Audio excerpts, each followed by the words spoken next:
It's a new year, but it's the same old Charlotte Hornets. They lost to the Los Angeles Lakers last night. LeBron James went off. We talk about all of it today on the Locked On Hornets podcast. You are Locked On Hornets, part of the Locked On Podcast Network. Your team every day. In a minute, cuz we live.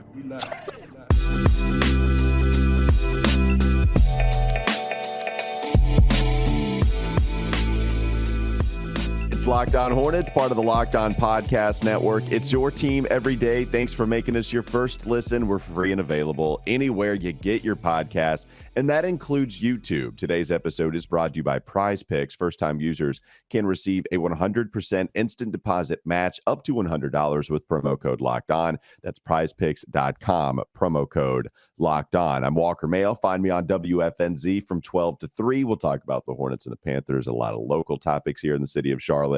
And that's Doug Branson. He has a substack. It's called Every Hornets Boxscore, and you can find it on everyhornetsboxscore.com. If you are watching us on YouTube, Doug is giving us the Pat McAfee look where he's standing up. I don't know if this means that you have some Doug Ranson segment that you're going to give us, or if you just need a little bit of energy boost by standing up here in the early morning. How are you feeling, Doug? Well, it's new year, new me, number one. Number two, I needed to get the blood flowing because this team has entered the vortex of bad and boring. And so I needed to just get the blood flowing a little bit, stand up, get moving so I can get ready for this show. So I'm good. Just trying something new. I like it. I like standing up. We mentioned that I'll stand up during radio shows sometimes, but you have the freedom. I have to stay in my little box here with this camera showing me. I have to stay with my microphone that is not free swinging. So I'll be standing. I'll be sitting. You'll be standing. And we'll try to figure out how to boost the energy for this show because, man, the Hornets don't give us a lot. They lost to the Lakers last night. It was a dud of a performance in the second half. They scored 39 in the fourth, 31 in the third, Doug. So the second half, they scored quite a bit of points. Terry Rozier was shooting well. In fact, he shot one three-pointer, made it, but he stepped out of bounds to make that a one-possession game at the very end of this. So they brought it to within striking distance, yet the damage was already way too done, and the Hornets tried to dig themselves out of that hole very late. Defensively, they weren't good. Offensively, in the first half, they were really bad. What did you make of this game, Doug? Yeah, I thought this loss felt existential, right? The only thing that worked prior to the fourth quarter was Mason Plumlee on offense. I think at halftime, I heard George Lynch suggest that the way to get back into the game was to give the ball to Mason Plumlee in the post more. Yeah. And with all due respect to Plumlee, who worked really hard in this game and gave them everything he had, that's fundamentally kind of a problem if Mason Plumlee is your best player in the first half. And it was on multiple guys. It was on LaMelo, another inefficient game for him, another bad first half. Against Brooklyn, it's sort of excusable because, Kyrie and Kevin Durant hitting those mid-range tough shots, it's like, all right, that's going to beat you. And that's a good team, and they're on a roll, and they've got a lot of good role players as well. Seth Curry and Claxton were big parts of that win against Brooklyn. Lakers, a whole different story. You've beaten the Lakers before. Yeah. It took a big offensive effort, but you fought off a comeback in that first match from LeBron James in the fourth quarter. But in this one, the offense just didn't show up. I didn't think the energy that was there. I didn't think the focus was there. Too many quick shots in transition. If you look at, I can bring up these transition numbers. This is kind of crazy because generally the Hornets have been good in transition this season. And so I'm going to roll down to the transition numbers here on Cleaning the Glass, and you can see the Hornets were a minus 5.9 points per 100 possessions in all transition buckets on a huge frequency. 18.7% of their offense was in transition. That's big time, and you don't score a lot of points. And in fact, they got better in that fourth quarter. Was really an outlier. Through the first three quarters, it was like minus 13.9 points per 100 possessions. That's like incredibly bad. It was off steals. It was off live rebounds. They were taking quick shots, contested shots, and it leaked into their defense. So many of those points that the Lakers scored, again, through the first three quarters were off of transition buckets from LeBron James because the Hornets weren't hitting any shots. Yeah, I mean, and LeBron, you have the whole narrative of LeBron going into Michael Jordan's house and wanting to destroy him. It's what we talked about yesterday. It happened again. I know we were discussing this though too. Like that's unacceptable to one Doug Branson, because the Lakers roster outside of LeBron James, I mean, with all respect to Austin Reeves, who is a good player, right? And he's kind of like an NBA nerd hero. You know, he's one of those players that the community really likes to watch play. Obviously can't be your second best player. And Russell Westbrook played only 11 minutes this game. When he did, he was 1 of 8. I actually thought DSJ did a pretty good job picking him up, full distance in the court and providing pressure on Russell. But yeah, that's a roster that has a losing record for a reason, even with LeBron James playing basketball. You mentioned the fast break opportunities for the Lakers as well. Steve Clifford not happy about it. Here's what he said last night. I just told the guys for sure we don't have a lot of room for error, but we can play a lot better. We gave up 19 fast break points. Early in the year, we were never doing that. Right now, over the last 12 games, we're like 29th in fast break points allowed. Our pick and roll defense isn't nearly as good, and we're getting crushed off the dribble. You can't win like that. What do you make of Steve Clifford's comments? It kind of echoes some of the same sentiment you were discussing. Well, again, I think he's totally right, but again, I think it's partly the offense being so poor that it leaks into the transition defense. Like when you're constantly, and they've played a lot of fast teams lately. That West Coast road trip that they just got off of was just a ton of teams that love to run. And when you miss a ton of shots, you give the opposing team more opportunities to run. And that's what happened. You know, I did disagree though with one thing that Clifford said after the game. I'm going to pull it up here in my post-game notes. He said, well, I actually disagree with two things. He said, we're going to start to shoot the ball better if we get these guys back. Like what? Who? Yeah. Who are they going to get back? Cody Martin, Kelly Oubre? Like, I mean, Cody Martin was a good 3-point shooter last season, but I don't know that you could even expect him to do that again. That was sort of an outlier for Cody Martin. Kelly Oubre hasn't been shooting the basketball very well. I don't know who he's waiting on to get back. Maybe some guys to get back into rhythm. But is that even going to happen? I don't know. I just he disagree is a with big that rhythm sentiment. guy. I mean, he does love to talk about guys getting back in a rhythm after they return from injury.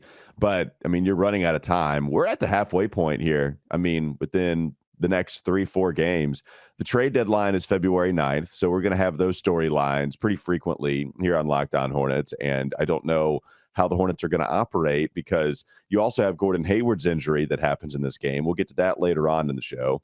Terry Rozier, despite last night where the shooting came back, at least for a moment, hopefully that can sustain, but we know the shooting has been an all-time low. But it's got to come back in the first half, right? I mean, I'm just tired of seeing these guys step up in the fourth quarter when their backs are against the wall, against the Lakers. That's like the Lakers what are Terry not, like said last LeBron night. is very good, but they are not a good team. Like it's kind of unbelievable to see these guys wilt like they have, and it's all of the best players. I mean, that's the big storyline coming out of this game and really of this period of the season, is they finally get guys back, but it's their best players that are not stepping up. You can't blame this on role players. You've got to look at LaMelo, Terry, Gordon. These are the guys that have to be performing, especially in the first half, to get them off to a good start, and they're just not. And they're not offensively, and that's a problem because, you know, apart from Gordon, like Terry is getting cooked on every possession. LaMelo is getting cooked on seemingly every possession. I know I'm exaggerating, but it just seems like, wow, blow by, blow by, blow by. The defense is constantly reacting and constantly rotating because they can't keep guys in front. And so if you're going to do that, if you're going to have that deficiency in your defensive system, then you've got to be able to perform offensively. And they're not doing that either. And it's super disappointing to watch. You said the Hornets were wilting. I don't think we can use that in basketball terms. If you're wilting, then you're probably just balling. We got to go somewhere different. What are you doing if you're struggling? You know who was wilting last night? It was your boy. I know. I expected Donovan to hear Mitchell from you. was wilting. Yeah, I know. A 70 burger. Yeah, hey, the Cavs weren't He was supposed to wilting. get Donovan Mitchell. Donovan Mitchell was just out there hanging in the wind, was supposed to go. Where was he supposed to go? Who was after him?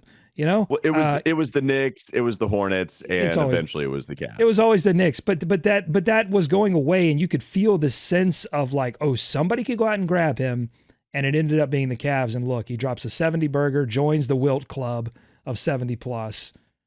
Pretty amazing. Donovan Mitchell wilting in the NBA right now. It's incredible. All right, coming up next on the Locked On Hornets podcast. Don't go to sleep on the Hornets just yet. We'll get to the impact of the Gordon Hayward injury. Doug mentioned some things about Terry Rozier. I wanted to get to his comment as well last night, and then we'll take a look at some other observations in this game against the Lakers. This episode is brought to you by PrizePicks. PrizePicks works like this. You can pick 2 to 6 players, and if they score more or less than their PrizePicks projection, you can win up to 25 times your money on any entry. There's no competing against other people. It's just you versus the projections available. PrizePicks offers projections on any sport that you watch, including the NBA, the NFL, the MLB, college football, men's and women's college basketball, and entries can be made in 60 seconds or less with any sport that you're involved in. It's that easy. Have safe and fast withdrawals. And they're currently also operational in over 30 states and even Canada. So download the PrizePicks app, or you can go to prizepicks.com to sign up and play daily fantasy sports. First-time users can receive a 100% instant deposit match up to $100 with promo code Locked On. If you deposit $100, PrizePicks gives you $100. If you deposit $50, PrizePicks gives you $50. Don't forget to enter promo code Locked On at sign up for an instant deposit match up to $100. More coming up next. Locked On Hornets is Locked On Hornets. Walker, sometimes you don't have to have the best package. Okay. Sometimes you just have to have the only package. If you wait, or this is if my dating life taught me anything, sometimes you just have to wait around long enough until you're the only thing remaining. And then suddenly you look pretty great in comparison. It's time for more of the Locked On Hornets podcast.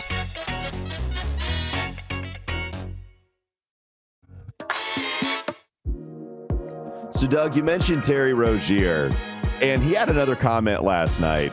And I've had some problems with comments before from Terry because he's not been very good defensively over his time here in Charlotte. But I don't deny that he's been a leader. I don't deny that he's been a friend to some of the more important players on the Charlotte Hornets. And so I've always valued that aspect, even though I do think we always have overpaid for it. Here's what he said last night. It's like every game is unpredictable for us. We don't have a way to play. And then it's like sometimes we'll start defending when our back is against the wall, which is in the fourth quarter. It's tough playing against the best players in the world, and you can't just turn it on whenever you want to. Obviously, we've got a lot of talent, but we are not disciplined.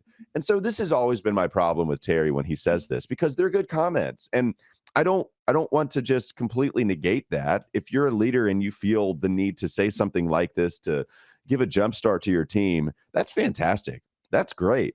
At the same time, I don't see discipline from you on the defensive end, right? I mean, offensively, if you're not making shots, I mean, I don't think Terry Rozier's shot selection has been the best. I also think that he deserves a little bit of a break in that category for the most of the season because he was the only player that you could rely on offensively, especially with Gordon, LaMelo being out, and then you had a few guys missing some games here and there. But defensively, I mean, we've heard that before. Terry has said those same things quite a bit. Now it's a new coach. Now he's a little bit later into his career. It's the first year of his contract. And he says it again. So you can't expect any turn with some of these comments because we've heard him say it last year. We heard him say it the year before. Here they are saying it again, and their record is as bad as it's been in the last 3 seasons. Yeah, and I think Terry was somebody preseason who was trying to hold himself to a higher standard defensively. And you're right, we simply haven't seen it. We didn't see it in this game. I mean, transition defense, there were multiple opportunities for Rozier to get back, but he gambles too much in transition. Tries, instead of getting back, he tries to, get up and into the person running with the basketball, and it ends up just really hurting their ability to stop it at the rim. So yeah, I mean, we're seeing it time in and time again. One guy though that did play well defensively was the guy that returned, Walker, and that's Dennis Smith Jr. I thought his ball pressure again, just immediately impactful. His shot's he's probably going to take some time to kind of get back into rhythm with his offense. He had that monster dunk it was an almost dunk on LeBron James that seemed to fire the team up in the fourth quarter.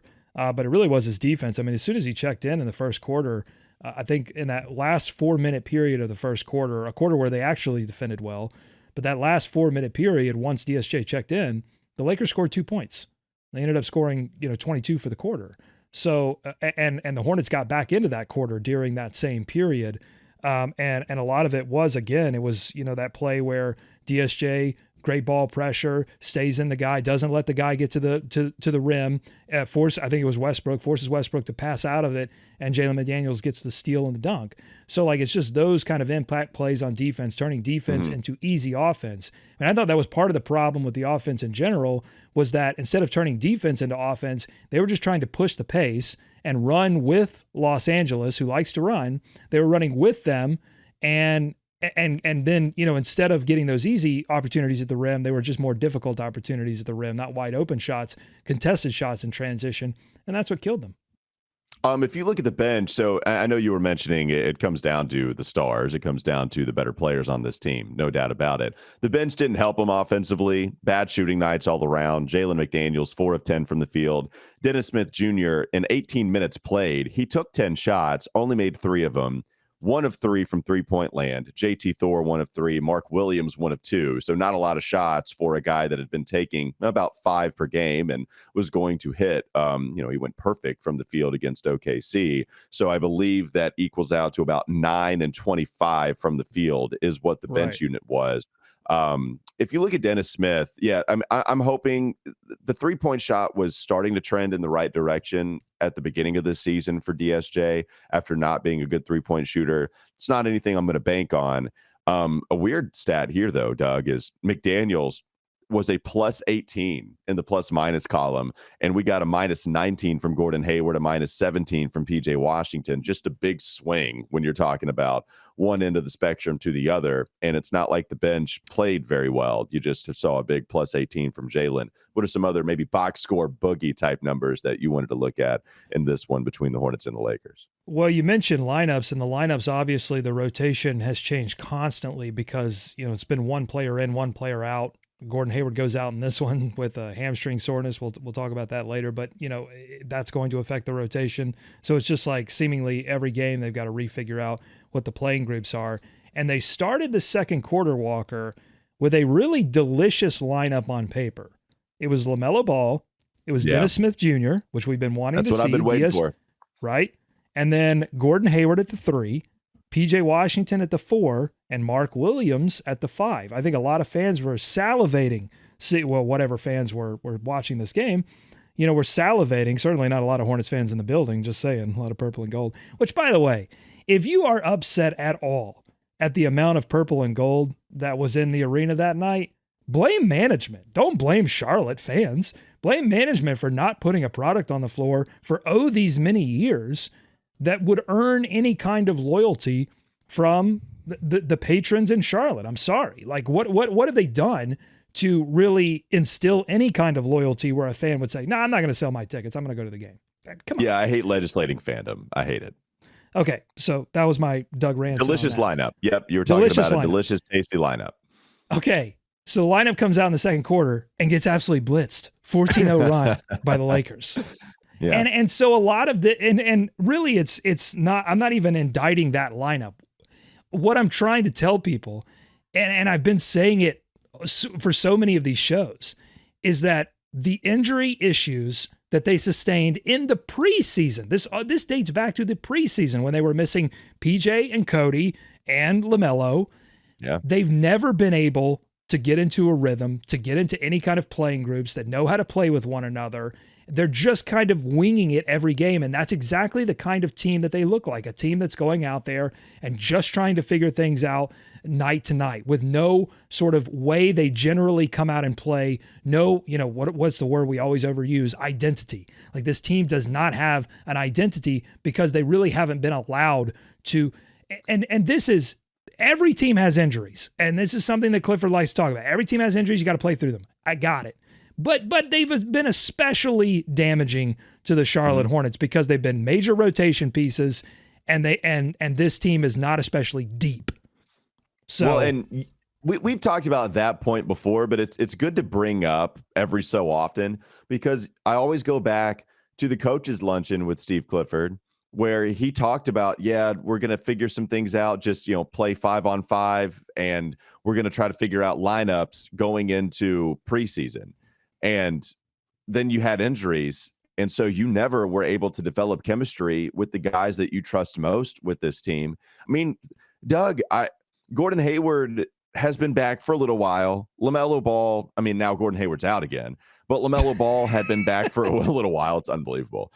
Terry was there. So you had those three guys, but then Kelly Oubre goes out.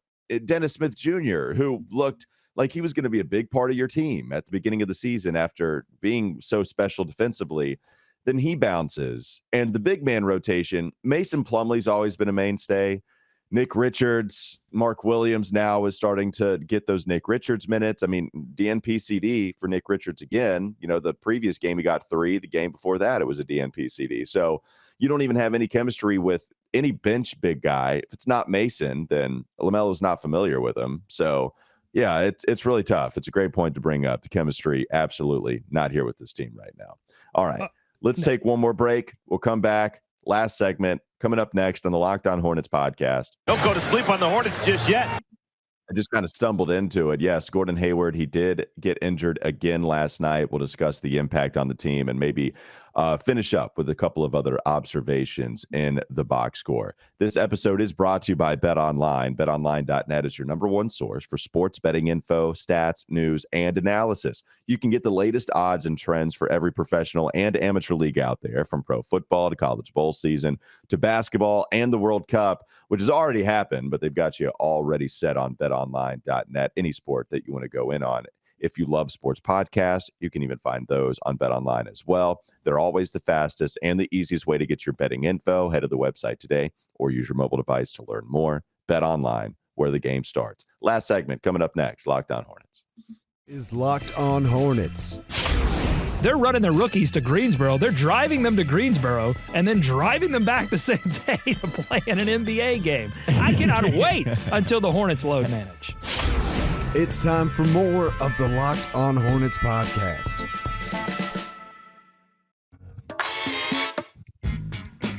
All right, Doug, Gordon Hayward, 2 of 9 in this game. Not been good shooting the basketball at all, which has really hurt this team, right? We talked about it with Terry.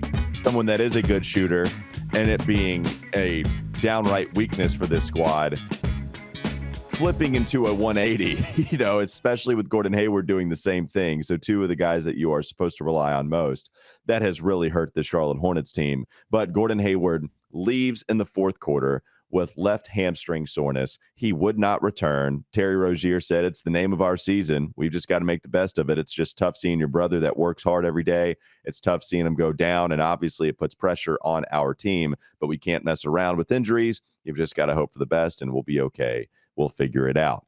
Hayward's missed 17 games due to injury already this season, and as I mentioned, he was struggling shooting in this game. So what do you make of Gordon Hayward's injury? Kind of all the same here. Like, we can only say so much about a guy that it's all too familiar with him leaving with an injury. Oh, it's going to devastate them defensively. I mean, yeah, offensively, he hasn't been very good. In December, he shot 19% from 3. This is a guy in Gordon Hayward that a lot of people would be surprised to know that when he does play, he has been one of the more efficient offensive players the Hornets have, because he has been one of their better three-point shooters. I think LaMelo is more deadly from a talent level because he can hit it from anywhere on the floor, doesn't really need to be set up at all, can pull up from basically the logo and knock down shots. But in terms of just pure efficiency, it really has been Gordon from 3, but not in December. Like, since he's been back, offensively, he hasn't been the player that they really needed him to be. But defensively, he is so central to them not giving up 1,000 points a game. And now we don't know how long he'll be missing. But typically, they said hamstring soreness, so maybe if it's not a strain or anything, if it's a strain, it's probably multiple weeks. But if it is just soreness and something they can work out, maybe he ends up being day to day. But they're probably going to want to give him a little bit of rest. But yeah, it just hurts. So many of these players that I think Hornets fans have been wishing could be on the trade block, in a possible tanking scenario, or just a get some assets as you look to the future kind of scenario. You look at Gordon, injury issues, the shoulder thing is something that I think would scare off a lot of teams. Terry Rozier's shooting issues and his contract are something that I think would scare off a lot of teams. So, a lot of these players that the Hornets that Hornets fans may have wanted a wish list to see go. I don't know how they're going to move them. It's just a tough situation that the Hornets are in right now. Yeah, it's a big of their own topic. making. Of their own making. I'm not like, it just is what it is. No, yeah, it's a big picture topic that we've discussed quite a bit. We're going to have to in the next month of the season. I don't want to trade Gordon Hayward for absolutely nothing on an expiring contract. That conversation is a little bit more interesting with Terry because he's not on an expiring, it's just kicking in. So maybe you do find it extremely valuable just to get off of that for pennies on the dollar. But Gordon Hayward's expiring contract could be interesting. Go ahead. Yeah, maybe. But I'll tell you one guy that is going to be super interesting around the trade deadline. And it's the guy that probably had the game, even though he didn't score the most points. Mason Plumlee had a pretty amazing game in this. Got the Euro step over LeBron, got the sky hook with the right hand. His free throw shooting is improved. I'm trying to talk up Mason Plumlee so that Mason Plumlee has some trade value, and I think he does. Nice little double-double in this game, 18 and 14, only 2 of those offensive rebounds. He was doing the dirty work on the defensive boards. The Hornets, have plenty of future stock invested in Mark Williams and Nick Richards. To me, I would not have expected to say this at the beginning of the season, but I think Mason Plumlee is the most tradable player on this roster right now. Yeah, well, and yes, and to be fair, it's because the price isn't going to peak. Get to be fair out of here. Mason Plumlee is the most tradable player on this team. I like the idea of rival execs listening to our show and taking information and applying it to the trade market, because if that's the case, then guys, let me interest you in Mason Plumlee, Mr. 18-14, 4 assists, 2 blocks, 0 turnovers. Look, how about all of that for you? If you're a team that already has like a solid shot blocker, to anchor your middle. I mean, Mason Plumlee is like the perfect back. He can run the floor. He can run the break. I mean, he's point Plumlee. He giveth and he taketh away, but I think lately he's been giving more than he's been taking away. And he can pass. He can get your, sort of secondary offense going. I don't know. I mean, it just seems like it's a player. I'm just trying to talk him up. That's all I'm doing here. Yeah, I think he's played well. I will let you. Last few things here. PJ Washington, 12 points, 5 of 10, solid shooting night, 2 of 5 from the 3-point line, 5 rebounds, 4 assists, 1 steal, 1 block. Did foul out of this game at the very end, and he wasn't the only one in foul trouble. LaMelo Ball had 5 total fouls in this game too. So, just another fouling problem for LaMelo, where you see him with 5 and 6 constantly. And he had the 3 early and had to sit. Yeah. And so that was part of his first half struggles since he's been back. Part of that has been rooted in the foul trouble. And it's the fouls that he has to work on, certainly. It's the turnovers, because I think LaMelo is like one of a group of players that the NBA is like targeting with these new travel rules. Like he's one of the players that they're trying to like essentially clean up. Well, you saw the video, right? The viral video of LaMelo. Did you see that? What the guy who like snitches on all of the dribblers? Oh yeah, and LaMelo's video was, I mean, particularly entertaining, and it was, there's lots of travels in there, I guess. Yeah, I'm a big fan of that guy on Trey. He snitches on everyone. He snitches on LaMelo and LeBron, and so all of these players are using, because they do this so much, and they take every little advantage that the refs have given over the years, and part of this is why I think this is kind of unfair.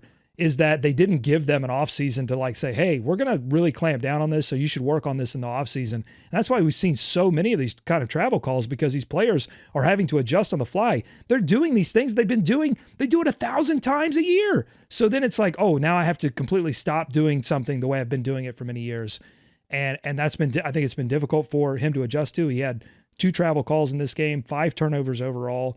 And he's not getting fouled. You look at the 71 burger that Donovan Mitchell put up. Look, LaMelo does more than score, so he doesn't need to score like 70 points. It doesn't need to score 50 points. He can impact a game scoring 25, 30 points. But, getting fouled is such an easy way to and an efficient way, a powerful way to help your team and get buckets. And I thought in the fourth quarter, there were opportunities, particularly one in transition that he had where he did sort of a circus layup, And LA just let him do it, and they didn't. And because he wasn't looking for contact, he wasn't going straight into the defender. And if he's not going to look for contact, he's not going to get fouled. And if he's not going to get fouled, then it's going to put a cap on what he can do offensively. So just all things that as he, this season has been derailed for him, and it's 2 out of the 3 seasons that have been really derailed for him because of injury.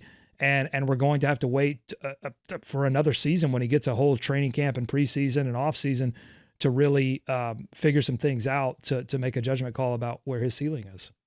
All right, last thing before we end the show today. Mark Williams in this game, 15 minutes and 5 points, did have the 1 block, 9 defensive rebounds, though, and 3 of 4 from the free throw line. So, yeah, solid, little box score. What did you think about Mark Williams' night out, though, against the Lakers? Well, and it was the 1 defensive rebound that he had where it looked like it was going to kick out long to LA, and he just used. I'm standing up now, so I can actually on there you YouTube, go. I can act it out, baby. Let's see it. Go single here. Here we go. So this was the ball kicks out long, and he uses this like incredible wingspan, reaches all the way back and grabs the basketball. And it was beautiful. And, just using those like physical tools that he has to impact the game. I think we're going to see that more and more.